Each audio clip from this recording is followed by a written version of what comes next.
Hello, കുറേ കാലമായില്ലേ നമ്മൾ കണ്ടിട്ട്. എല്ലാവരും സുഖമായിട്ടിരിക്കണമെന്ന് വിശ്വസിക്കുന്നു. ഞാനിവിടെ സുഖമായിട്ടിരിക്കുന്നു. ഇന്നത്തെ വീഡിയോ നമ്മുടെ പിങ്കിക്കുട്ടി ആദ്യമായിട്ട് ബ്യൂട്ടി പാർലറിൽ പോയ ഒരു കഥയാണ് കേട്ടോ. ഞങ്ങൾ പോയത് മലാപ്പറമ്പുള്ള the pet planet veterinary poly ക്ലിനിക്കിലാണ് കേട്ടോ. പിങ്കിനെ ഒന്ന് ഗ്രൂം ചെയ്യാനും പിന്നെ അവളുടെ നെയിലൊക്കെ ഒന്ന് ഷേപ്പ് ആക്കാനും വേണ്ടിയിട്ടാണ് പോയത്. നല്ല സർവീസായിരുന്നു, എനിക്കിഷ്ടപ്പെട്ടു. ഭയങ്കര ഫ്രണ്ട്ലി ആയിട്ടാണ് അവർ പിങ്കീൻ്റെ അടുത്ത് നിന്നത് കേട്ടോ.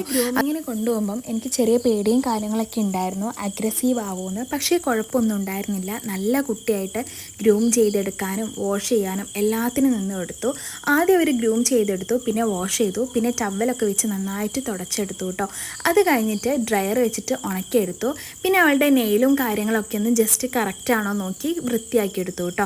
പിന്നെ ഞങ്ങളിതാ അവിടെ പേ ചെയ്തിട്ട് അവിടെ നിന്ന് ഇറങ്ങി. ചെറിയ പൈസ അയച്ചിട്ടുണ്ടായിരുന്നുള്ളൂ. ഇനി നമുക്ക് ഓരോരുത്തരുടെ റിയാക്ഷൻ കാണാം. ആദ്യം തന്നെ അമ്മേൻ്റെത് കാണാം. ഇത്രയും കട്ട് ചെയ്തെടുക്കുമെന്ന് അമ്മ വിചാരിച്ചിട്ടുണ്ടായിരുന്നില്ല, അതാണ് പറ്റിയത്. അടുത്തത് പൊന്നു, അവളും വിചാരിച്ചിരുന്നില്ല ഇങ്ങനെയാവുമെന്ന്. അങ്ങനെ ഓരോരുത്തരുടെ റിയാക്ഷനാണ് ഇത് കാണുന്നത്. മുത്തു ചേച്ചിയും പ്രഭമ്മയും അതുപോലെ തന്നെ അനു വന്നിട്ടുണ്ടായിരുന്നു, താഴത്ത് നിർഭിഷയിച്ച് വന്നിട്ടുണ്ടായിരുന്നു. എല്ലാവരും വന്ന് നോക്കി. ആരും വിചാരിച്ചില്ല പിങ്കിനെ കാണാൻ ഇങ്ങനെയാവുമെന്ന്. അപ്പോൾ ഒരു സർപ്രൈസായി എല്ലാവരും.